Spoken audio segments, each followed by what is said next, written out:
Começa agora mais um Fiscalização Pública, programa que te ajuda a fiscalizar o trabalho dos nossos fiscalizadores, os vereadores, e quem vem bater um papo com a gente hoje é a vereadora Thalita, cadeirante do PSB. Seja bem-vinda, vereadora, tudo bem? Muito obrigada, Tânia. Tudo ótimo. Já com um cheirinho de recesso esse programa de fiscalização? Eu não vou negar, eu fico pensando no recesso, sim. A gente gosta de recesso mesmo, porque quando a TV pode tirar férias, né? Do recesso. Mas a gente sempre lembra aqui, vereador não para em recesso, não. O vereador não para em recesso. Descanso é bom, todo mundo gosta e precisa descansar, né? Então, nós, vereadores, não temos mesmo férias, não temos 13º, por exemplo. O que a gente recebe não é salário, é subsídio. E tem dia que não é nem trabalho num horário 8 horas por dia, né? Nem isso. Nem isso. Mas no período do recesso a gente desacelera um pouquinho, mas os trabalhos de receber demanda continuam do mesmo jeito. O que dá uma pausa é a sessão legislativa. Sim. E eu confesso que eu gosto da sessão legislativa. Às vezes ela é bem demorada, também é cansativa. Exige um pouco mais. Quando não tem isso, dá para descansar. Só de não ter essas várias horas, a maratona de horas de uma sessão, já dá um descanso. Dá um descansinho, sim. É bom. Pois é bom. Só que fiscalizar também é bom e o nosso programa está aqui para isso. Então vamos começar aqui a nossa pauta do dia, a ordem do dia do nosso programa, que fala o quê? Uma indicação. Indicação eu gosto de explicar aqui, vereadora, para a população, que às vezes não sabe, que o vereador não pode fazer tudo o que quer.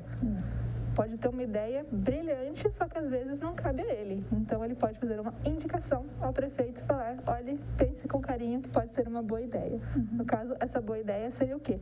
Ampliar, né, para quem tem os benefícios no transporte coletivo, atualizar a tabela do CID para as pessoas com transtorno do espectro autista. Teve uma alteração já sobre isso, né, recentemente. Teve o quê? Uma alteração em relação ao CID mesmo. Teve sim. Então, é bem simples essa indicação, na verdade. O que acontece é que a gente tem um decreto aqui do prefeito nesse decreto consta um CID, que é o código da doença ou do transtorno, né? Todas as doenças, todos os transtornos, distúrbios têm um CID, que é um código mesmo. E no decreto do prefeito, para ter acesso, para ter direito àquela carteirinha que fica no carro para você poder parar em vaga específica, estava com o CID desatualizado do TEA, do espectro autista. Então, como o CID do TEA mudou, né, no Brasil, aqui o decreto estava desatualizado. Então, a gente indicou para a prefeitura alterar o decreto, porque muitas famílias estavam com dificuldade de emitir essa carteirinha lá na Secretaria de Mobilidade Urbana só por conta do CID. Mas a prefeitura é bom parabenizar quando faz um bom trabalho e foi muito rápida, acatou a nossa indicação, foi muito rápida, já alterou o CID e esse problema já não está mais acontecendo. Exatamente. Eu pude perceber que tem vários vereadores pensando, né, voltaram os olhos para esse tema, né? As pessoas com o transtorno do espectro autista estão pensando em várias... não são medidas, são vários benefícios. Tem estacionamento, tem o cinema, tem a carteirinha. Existe algum motivo para do nada todo mundo começar a pensar nisso? O que é ótimo, tem que pensar mesmo, mas acabou coincidindo que teve muitos projetos semana após semana sobre isso. É um tema que está ganhando um pouco mais de luz mesmo, né? Dentre as doenças raras e os transtornos e tudo mais. Principalmente as mães vêm se mobilizando o Brasil afora pela ampliação dos direitos. Mas junto com isso veio uma romantização também do autismo, o que nós, pessoas com deficiência, achamos péssimo, né? Porque a gente não pode trabalhar as nossas questões com romantização, nem com atos heróicos e nem com assistencialismo, né? A gente quer reconhecimento de direitos que já são previstos em leis, inclusive a nossa lei de acessibilidade da Constituição é uma das mais completas que tem, né? Elas só precisam ser executadas. Então, vem ganhando mais visibilidade, sim, muitos políticos, né? Se aproveitam também da causa, né? Para ter uma vazão, para ter um tema, se apropriam de algo que não necessariamente protagonizam, né? Não sabem o que é isso no dia a dia. Então, isso, por um lado, é bom porque a gente ganha aliados, mas, por outro lado, é perigoso, porque pode ter alguma deturpação aí do que realmente é o autismo, a realidade do espectro autista, né? Então, é por conta desse motivo. O mundo azul ganhou uma romantização, mas ao mesmo tempo essa luta tem ficado cada vez mais ampla, mais forte, ganhando mais aliados. Sim, acho que a gente percebe, principalmente pelo filho do Marcos Mion, né, o apresentador, ele está no transtorno do espectro autista, acho que também ajuda a divulgar um pouco mais a causa, e ele luta muito pela causa também, acaba transformando um pouco a vida de alguém, que pode fazer toda a diferença. Mas, como você mesmo disse, não dá para esquecer de aproveitar do tema para o benefício próprio, tem que pensar em todo mundo. Outro tema que é relacionado a essa esfera da pessoa com deficiência é um requerimento que pede mais órteses e próteses, né? Por quê? Aparentemente, a prefeitura está dificultando o acesso a isso. O que a vereadora fez em relação a esse problema? Olha, eu fico muito feliz de falar da OPM, né, que são as órteses, próteses e meios auxiliares. Meios auxiliares são cadeiras de rodas, andadores, muletas. Eu fico muito feliz de falar desse tema porque a gente teve uma conquista no nosso mandato em relação à OPM. Logo quando eu ganhei as eleições, eu nem tinha sido empossada ainda, deputado do meu partido, deputado estadual Caio França, destinou uma emenda aqui para Taubaté, no valor de R$120 mil, para a gente comprar órteses, próteses e meios auxiliares. Quando eu encaminhei para a Secretaria de Saúde, né, e fui ter as primeiras conversações a respeito da OPM, a gente descobriu que não havia nenhum cadastro aqui em Taubaté. E eu fiquei me perguntando, como não, se eu recebo essa demanda, se eu tenho contato com essa demanda antes mesmo de ser vereadora, quando eu frequentava o CONDEF, né, o Conselho Municipal das Pessoas com Deficiência, eu frequentava e via pessoas lá que precisavam da órtese e prótese, eu convivo com pessoas que precisam da OPM, e aí, como assim não tem esse cadastro? E daí não tem esse cadastro porque nunca foi prioridade de nenhuma gestão abrir esse cadastro. Então, a gente quase perdeu R$120 mil porque a gente não tinha esses dados. É por isso que eu falo da importância da gente ter todas as necessidades da população em dados, né? Todas elas têm que estar computadas, porque só dá para fazer uma política pública, só dá para fazer uma ação se a gente tem dados, porque daí a gente tem uma evidência da necessidade da população. E aí a gente pegou esses R$120 mil, não deu para comprar órtese e prótese, mas a gente comprou tudo em meios auxiliares, porque daí a gente não precisa de um cadastro, a gente pode só comprar e vende livre demanda, conforme as pessoas vão solicitando, porque órtese e prótese é sob medida. Então, a gente realocou, né, esses R$120 mil. Mas aí começou a nossa luta para ter um censo, né, da pessoa com deficiência. A gente fez um requerimento se havia planejamento da prefeitura para ter esse cadastro, e aí, como a gente não recebeu a resposta que a gente gostaria, a gente fez a indicação para a prefeitura, e agora nesse mês de junho começou o cadastro lá no Madre Cecília, segunda, sexta, das 8 da manhã às 17 da tarde. Você pode ir lá com o cartão SUS, com o seu RG e fazer o seu cadastro caso você precise de uma OPM. Essa é uma conquista do nosso mandato. Com certeza. E é uma coisa simples, né, vereadora? E com R$120 mil dá para comprar bastante coisa. Dá. Então, deu para atender mais ou menos quantas pessoas? Tem esse número? Então, a gente não tem esse número ainda, e por conta que a gente não sabe quantas cadeiras foram compradas, né? Ainda está em processo de compra, né? A gente não comprou tudo ainda, mas dá para atender bastante gente com R$120 mil. A gente teve esse problema também com as minhas emendas, porque eu também destinei, acho que foram quase 200 mil para a Secretaria de Saúde, também para a OPM. Só que daí a gente esbarrou numa outra dificuldade. A outra dificuldade é que dispensação de OPM é uma responsabilidade do Estado.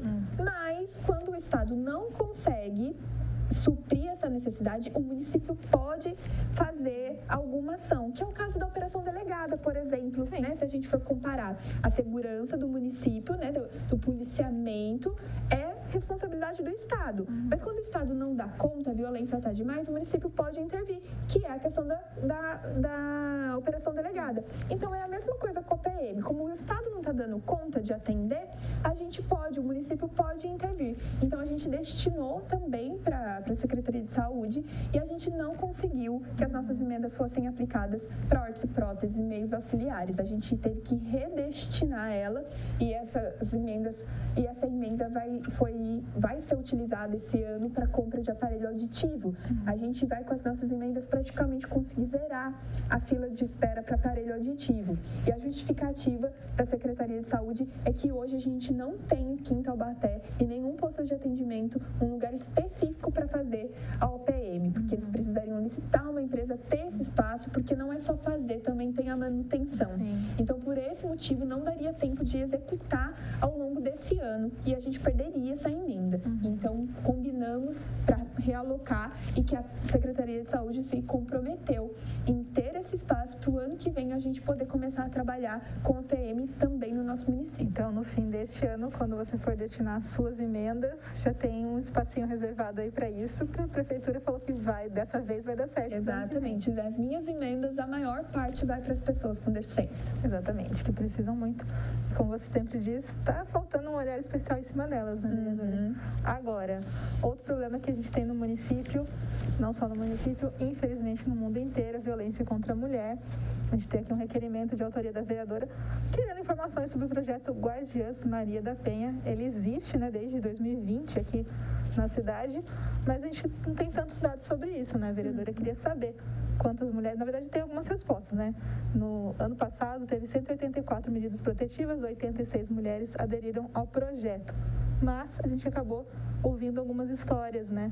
Casos de mulheres, recentemente, mês passado, teve a menina com a tatuagem no rosto, outra que foi atacada, enfim, histórias péssimas. Como a vereadora chegou nesse tema, então, para questionar a Prefeitura, se é que eles deram alguma resposta?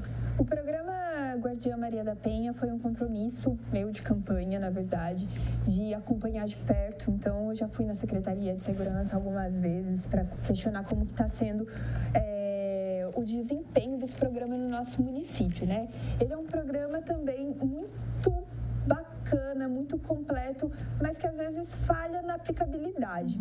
É simples, pessoas, né, mulheres com medidas preventivas, elas têm um aplicativo da Guardiã Maria da Penha no celular. E aí se o seu violentador estiver próximo dela, ela pode acionar esse aplicativo, um botão SOS, né? Um botão SOS, porque daí a guarda vai até ela. É um programa realmente muito completo, que não é só a guarda que acompanha, mas ela tem acompanhamento com psicólogo, com assistente social. Então, é um programa muito bacana. E o que chamou a nossa atenção para fazer esse requerimento foi justamente o caso da Tayane, né? A gente se chocou muito com isso e a gente continua se chocando, né? A barbárie no nosso país tem crescido cada vez mais e a gente não pode naturalizar esse olhar, né? Todo dia uma notícia que arrepia os pelos da espinha, né? E a gente não pode deixar cair na naturalização desses casos. São absurdos que precisam ser combatidos diariamente. Nesse caso mesmo, a gente ouviu várias pessoas falando, mas ela entrou no carro dele porque quis. Não é assim que funciona. Não é assim que funciona. A gente tem a cultura de culpabilizar a vítima, né? E no caso da Tayane, a gente fez esse requerimento para saber se ela tinha aderido ao programa e por alguma falha no procedimento ela não estava lá. A secretaria, o programa não recebeu o nome dela com a medida protetiva, né, dessa cidadã taubatiana. Então, ela não estava no programa. E ainda assim é muito grande o número de pessoas com medida protetiva que não aderem ao programa. Então, existe uma falha e a gente precisa olhar para isso com cuidado, porque é um programa que pode funcionar muito bem, é um programa que não tem custo, né? É só um aplicativo e a gente já tem a guarda, a gente tem todos esses funcionários para fazer esse serviço. Então, não custa, não é algo caro para o orçamento público. A gente só precisa aplicar ele com qualidade para que casos como o da Tayane possam ser evitados e podem ser evitados, desde que a gente tenha funcionando, né, com qualidade no nosso município. Mas ele não foi divulgado, o aplicativo, para ela? Então, na resposta do nosso requerimento, a secretaria ela recebe essas medidas protetivas e a medida protetiva dela não foi repassada. Então, a gente está investigando aí essa resposta desse requerimento para saber aonde exatamente foi essa falha, né? Porque a secretaria não recebeu. Então, quantas outras Taianes aí estão na mesma situação e a Secretaria de Segurança não está recebendo? Sim, e ela ainda teve a sorte de ter passado por isso e sobrevivido, né? Outras tantas não sobrevivem. Exato. Agora vamos mudar de tema, vereador, e falar de um outro tema polêmico que rendeu muita discussão nas redes sociais e ainda rende. Um plano de fazer um empréstimo de 86 milhões de reais junto ao Desenvolve SP. A prefeitura pensou aí em fazer esse empréstimo para construir o novo Paço Municipal, além de reformas de outros espaços públicos, infraestrutura urbana, enfim. O caso é, vereadora, temos o empréstimo do CAF para pagar, temos o IPMT em péssimas condições e 86 milhões a mais agora para a gente pagar? Esse requerimento questiona isso, né? Exatamente. Olha, eu sempre falo pra gente que essa frase não é minha, mas eu gosto muito de usar ela, que é mais razão e menos emoção. Quando a gente pega um assunto polêmico, a gente tem que parar um pocão, na verdade, e refletir bastante. Um paço municipal. Essa ideia não é uma ideia ruim. Eu não acho que seja uma ideia ruim. Um paço municipal onde a gente possa ter prefeitura e secretarias, todas no mesmo complexo, né? Acessível, com um espaço onde possa crescer também, onde pode ser melhor para a população acessar, né? Não é uma má ideia, ela só precisa ser bem planejada para ser bem executada, porque ela vai ser executada com o nosso dinheiro. Então, a ideia em si não é ruim. Eu acho que a gente não pode se fechar para ideias inovadoras. A minha preocupação é justamente como vai ser feito, porque eu não tenho uma opinião sobre o paço. Eu não sou nem a favor nem contra. Eu quero entender melhor. E essa é a minha revolta. Essa prefeitura, a gente tem muitos vereadores da base que falam que ela tem diálogo, mas um diálogo que não tem resultados. Que diálogo é esse, né? Onde a prefeitura até escuta, mas escuta por um lado e solta pelo outro. Então, eu queria, por um ouvido e solta pelo outro. Então, eu queria entender melhor a questão do paço, por isso que eu fiz o pedido do requerimento, porque o projeto já chegou à casa. O projeto para fazer esse empréstimo, ele não tem, por exemplo, como que vai ser gasto esses 86 milhões, porque é para a construção de um paço e para alteração das vias públicas, é para a construção também de outras rotas, viadutos e tudo mais. Então, como que vai ser destinado esses 86 milhões, né? Quanto vai ser para o quê? Quanto que é para rua? Quanto que é para mão de obra? Quanto que é para construção do paço? Quanto, né? A gente precisa isso muito bem programado, é dinheiro público, né? Dos nossos impostos, do trabalhador taubatiano, da trabalhadora taubatiana, né? E a situação não está fácil para ninguém. Então, tudo isso tem que ser feito com muita responsabilidade. E isso não está explicado, não está detalhado no projeto. Então, esse foi um dos nossos questionamentos, porque isso é algo muito sério. Um outro questionamento é qual vai ser o impacto financeiro que a gente vai ter desapropriando as secretarias que hoje a gente tem. Quantos são prédios comprados, quantos são prédios alugados, né? Prédios públicos próprios, quantos dos prédios públicos que hoje a gente tem são alugados e quanto que a gente vai economizar abrindo mão desses espaços. Isso também não está no projeto. Então, a gente fez esse requerimento para ter essas respostas que já deveriam ter vindo junto com ele. E aí, o que mais me choca é que eu fiz um pedido de requerimento para a gente ter uma audiência pública. Eu ia chegar nesse assunto. Para o prefeito vir aqui na Câmara, na Casa do Povo, explicar para essas pessoas que estão confusas como que ele vai usar o nosso dinheiro. Como que ele vai aplicar o nosso dinheiro para a construção desse paço, que pode ser muito boa. Era uma oportunidade do prefeito mostrar o quão bem ele quer Taubaté e como ele quer ver essa cidade crescer. Mas todos os vereadores, com exceção da Elisa Representa, com exceção dela, todos os vereadores negaram. E a justificativa é que é a celeridade do projeto. Mas eu acho que existe uma confusão entre celeridade, né, agilidade e pressa. Quem faz bem feito faz uma vez só, né? O dinheiro público, ele tem que ser usado com muita responsabilidade. Eu quero frisar isso daqui, porque o dinheiro não é de uma pessoa ou de outra, é do taubatiano, é da taubatiana. Então, não importa se fosse ser esse ano ou no ano que vem, a gente tinha que discutir isso, tintim por tintim. E aí você citou o CAF teve audiência pública. Sim. O empréstimo das lâmpadas de LED teve audiência pública. Quando o município vai fazer empréstimo, e tudo bem fazer empréstimo desde que seja detalhado, desde que tenha planejamento, que seja feito de forma responsável, né? As claras, com a participação popular. A população precisa participar dessas decisões.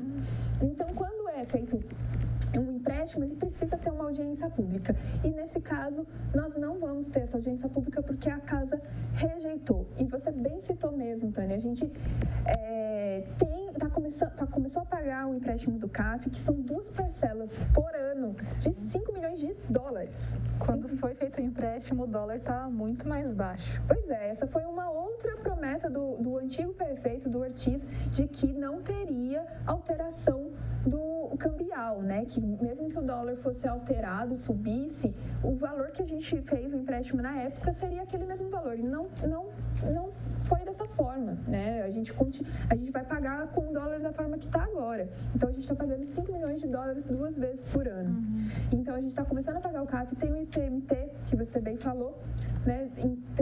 Então, assim, a gente está afogado, está com a corda no pescoço e a gente precisa decidir quais são as prioridades da prefeitura. E essa notícia dos 86 milhões surgiu um dia depois de uma audiência, não lembro se foi metas fiscais ou foi da LDO, que falaram justamente isso. A parcela deste mês do CAF a gente não vai conseguir pagar. Aí no dia seguinte falam de um empréstimo de 86 milhões.